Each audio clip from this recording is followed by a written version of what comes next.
अब पहला स्ट्रक्चर जहां से सांस अंदर आती है वो होता है नोज या फिर नेजल कैविटी। अब नेजल कैविटी की जो लाइनिंग होती है उसको हम बोलते हैं नेजल म्यूकोसा।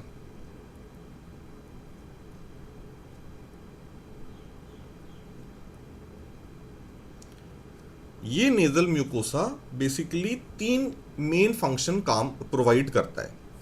पहली चीज तो ये होता है हाईली वैस्कुलर, मतलब इसमें ब्लड सप्लाई बहुत अच्छी होती है।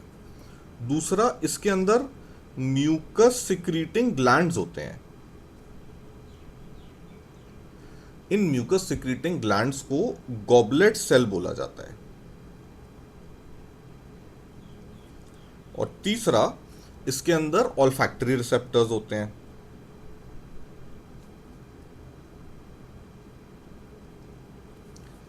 अच्छा, अब ये जो हाईली वैस्कुलर म्यूकोसा है, जब हम एयर इनहेल कर रहे हैं तो ये एयर को ह्यूमिडिफाई कर देता है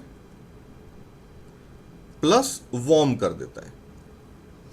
मतलब अगर आप कहीं ठंडी जगह गए हैं और बाहर काफ़ी ठंडी हवा चल रही है तो ये ठंडी हवा लंग्स तक नहीं पहुंचती। ये नाक के थ्रू जब पास करती है तो आसपास इतना सारा ब्लड है जो कि अपने आप ही गर्म होता है, ब्लड बाहर के एनवायरनमेंट से कंपैरेटिवली।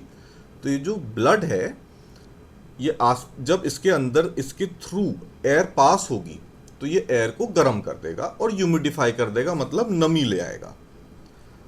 दूसरी चीज, ये जो गॉबलेट सेल्स होते हैं जो म्यूकस सिक्रीट कर रहे हैं, जो हम छिनक के बाहर निकाल देते हैं, इसके अंदर छोटे छोटे पार्टिकल्स आके चिपक जाते हैं। जैसे बाहर धूल है और आपने सांस अंदर ली, मान लो आपने रुमाल भी लगा लिया फिर भी सांस ली, तो कुछ ना कुछ तो पार्टिकल्स आएंगे।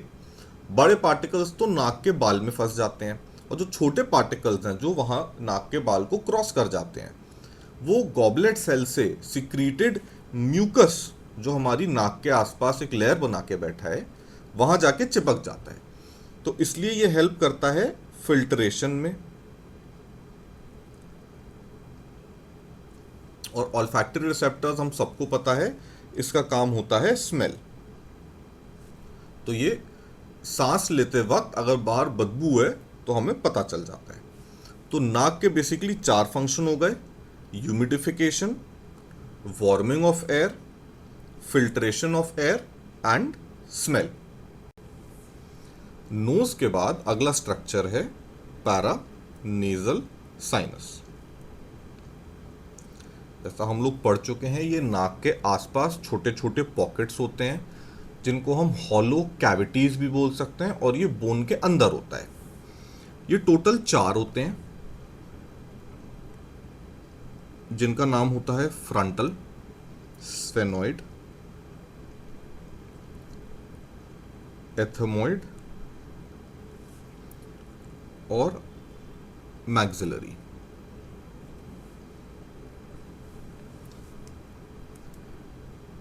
जिस बोन के अंदर ये होता है उसी से इसका नाम पड़ता है। मेन इसका फंक्शन होता है रेजोनेंस ऑफ स्पीच,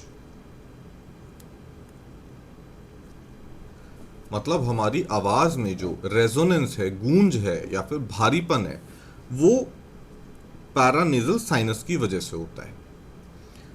अब ये जो फ्रंटल साइनस है ये होता है हमारे फोरहेड वाले पोर्शन में, आंख के ऊपर, नाक के लाइन में, लेफ्ट और राइट साइड दोनों तरफ। ये ग्रीन कलर से ये मार्क्ड है। स्फेनॉइड साइनस जो होते हैं वो होता है दोनों आंख के बीच में, एक लेफ्ट में एक राइट में। ये पर्पल कलर से यहां पे मार्क्ड है। एथमोइड साइनस फर्स्ट वाली फोटो में नहीं दिख रहा है।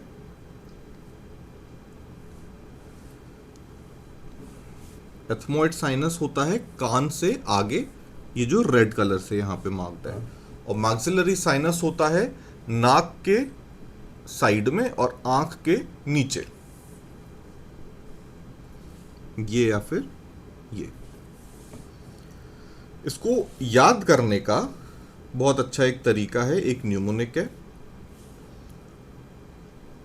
Frogs sing every morning, frontal, sphenoid, ethmoid और मैक्सिलरी। नोज या फिर नेजल कैविटी और पैरानेजल साइनस को एयर क्रॉस करके पहुंच जाती है फेरिंग्स में। फेरिंग्स का एक्सटेंट बेस ऑफ स्कल से सिक्स्थ सर्वाइकल वर्टिब्रा तक होता है। मतलब अगर हम इस डायग्राम को थोड़ा सा एक्सटेंड करें तो ये कुछ ऐसा होगा। ये बेस ऑफ स्कल है और इस लेवल पे कुछ सिक्स्थ सर्वाइकल वर्टिब्रा होती है। बेस ऑफ स्कल और सिक्स्थ सर्वाइकल वर्टिब्रा, यहां पे अगर हम ड्रॉ करना चाहें वर्टिब्रल कॉलम को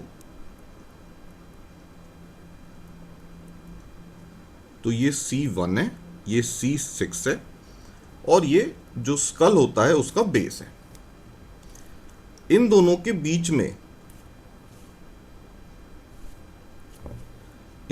बीच में लेंथ होती है पूरे फेरिंग्स की, जो कि 12 टू 14 सेंटीमीटर होती है।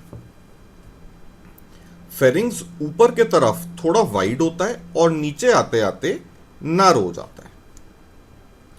फेरिंग्स को टोटल 3 पार्ट में बांटा जाता है।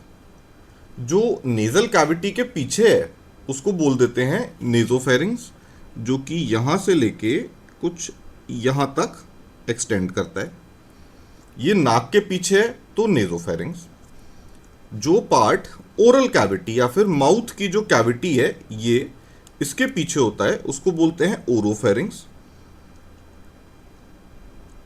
ये वाला पोर्शन। और जो पार्ट फेरिंग्स का अगला पार्ट होता है लेरिंग्स, तो ये लेरिंग्स है, सॉरी ये लेरिंग्स है। लेरिंग्स के पास जो पार्ट है उसको बोल देंगे लेरिंगोफेरिंग्स, जो कि ये वाला पोर्शन है। इसको लिख लेते हैं नेजो ओरो लेरिंगो फेरिंग्स।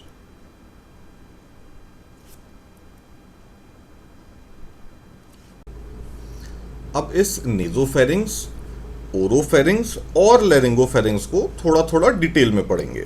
शुरुआत करते हैं नेजोफेरिंग्स से। नेजोफेरिंग्स स्टार्ट होता है बेस ऑफ स्कल से। बेस ऑफ स्कल मतलब जहां से फेरिंग स्टार्ट होता है, और ये खत्म होता है एंड ऑफ सॉफ्ट पैलेट पे। अब एंड ऑफ सॉफ्ट पैलेट इस पोर्शन को बोला जा रहा है। आपको मैं पैलेट का मतलब समझा देता हूं। अगर आप अपनी टंग को प्रेस करेंगे अपने ऊपर वाले दांत के पीछे के पोर्शन में, तो ये पार्ट आपको फील होगा, इसको बोलते हैं पैलेट। आगे की साइड यहां से यहां तक ये हार्ड होता है और पीछे के साइड ये सॉफ्ट होता है। तो सॉफ्ट पैलेट जहां पे एंड होता है वहां तक हम इसे बोलते हैं नेजोफेरिंग्स। उसके बाद ओरोफेरिंग्स शुरू हो जाता है। अच्छा, इसमें 2 चीजें हैं जो आपको पता होनी चाहिए नेजोफेरिंग्स में। पहला है एडिनॉइड्स और दूसरी है यूस्टेशन ट्यूब की ओपनिंग।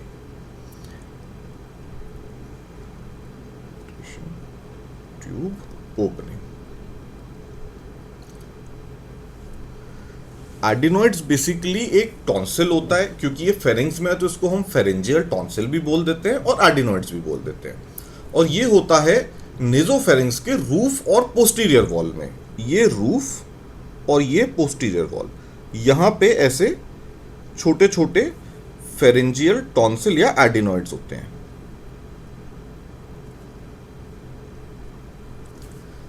ये फेरेंजियल टॉन्सिल या एडिनॉइड 7 साल से छोटे बच्चों में बहुत अबंडेंस में होते हैं, मतलब कई सारे होते हैं, और फिर एज के साथ धीरे धीरे ये कम होते जाते हैं। तो इसमें हमें पता होना चाहिए एडिनॉइड्स के बारे में कि ये पहला roof and posterior wall of nasopharynx में होता है, पहली चीज। और दूसरी चीज, ये लेस देन 7 इयर्स के जो बच्चे होते हैं इसमें अबंडेंस में होता है। दूसरी चीज यूस्टेशन ट्यूब होती है, जिसकी यहां पे ये आपको ओपनिंग दिख रही है, और ये हैं एडिनोइड्स। अब ये जो यूस्टेशन ट्यूब है, ये एक पतली सी ट्यूब होती है जो हमारे नेजोफेरिंग्स को मिडल ईयर से कनेक्ट करती है। अगर बाहर प्रेशर बहुत ज़्यादा है तो वो प्रेशर कान के थ्रू ट्रांसमिट होके हमारे नेजोफेरिंग्स के थ्रू ड्रेन हो जाता है एक टाइप से, मतलब कान हमारा प्रोटेक्टेड रहता है। अगर कान में सिक्रीशंस होते हैं तो वो भी नेजोफेरिंग्स में आके ड्रेन हो जाते हैं मिडल ईयर से नेजोफेरिंग्स में। तो this is Eustachian tube opening. Basically Eustachian tube लिख लेते हैं। Eustachian tube it starts from middle ear and opens into nasopharynx. Nasopharynx के बाद अगला पोर्शन होता है ओरोफेरिंग्स। ओरोफेरिंग्स बेसिकली एक कॉमन पोर्शन होता है जिसमें खाना और हवा दोनों आती है। क्यों? क्योंकि ये माउथ के पीछे है तो यहां से खाना आ जाता है, और नाक के पीछे तो यहां से एयर आ जाती है। तो ये एक पोर्शन होता है जो कि कॉमन होता है for both food and air.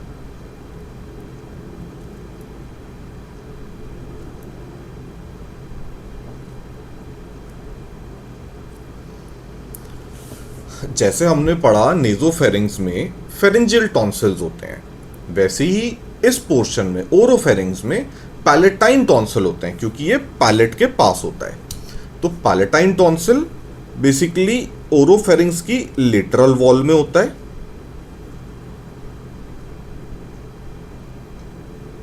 Palatine tonsil located in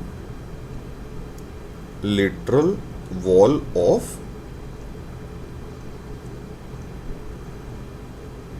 oropharynx. और इसका एक्सटेंड भी थोड़ा सा पता होना चाहिए। हमने पढ़ लिया जो नेजोफेरिंग्स है वो बेस ऑफ स्कल से लेके एंड ऑफ सॉफ्ट पैलेट के बीच में होता है। अब जो ओरोफेरिंग्स है ये एंड ऑफ सॉफ्ट पैलेट के से लेके हायोइड बोन के बीच में होता है।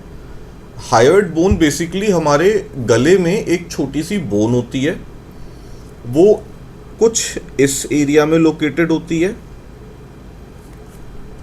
तो ये हायोइड बोन के ऊपर का जो पोर्शन है और एंड ऑफ सॉफ्ट पैलेट के नीचे का जो पोर्शन है उसे बोलते हैं ओरोफेरिंग्स। अब नेजो और ओरोफेरिंग्स के बाद आता है लेरिंगोफेरिंग्स।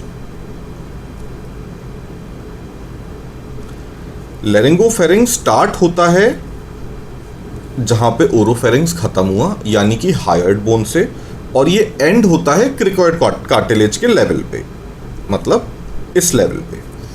अब ये हायोइड और क्रिकॉइड के बीच में लेरिंगोफेरिंग्स पूरा एक्सटेंड होता है, और ये जब क्रिकॉइड कार्टिलेज के लेवल पे आ जाता है, यानी कि इस लेवल पे आता है, तो ये दो पार्ट में डिवाइड होता है। आगे होता है लेरिंग्स, जिसको हम डिटेल में पढ़ेंगे इस पोर्शन को, और पीछे होता है ईसोफेगस यानी कि फूड पाइप।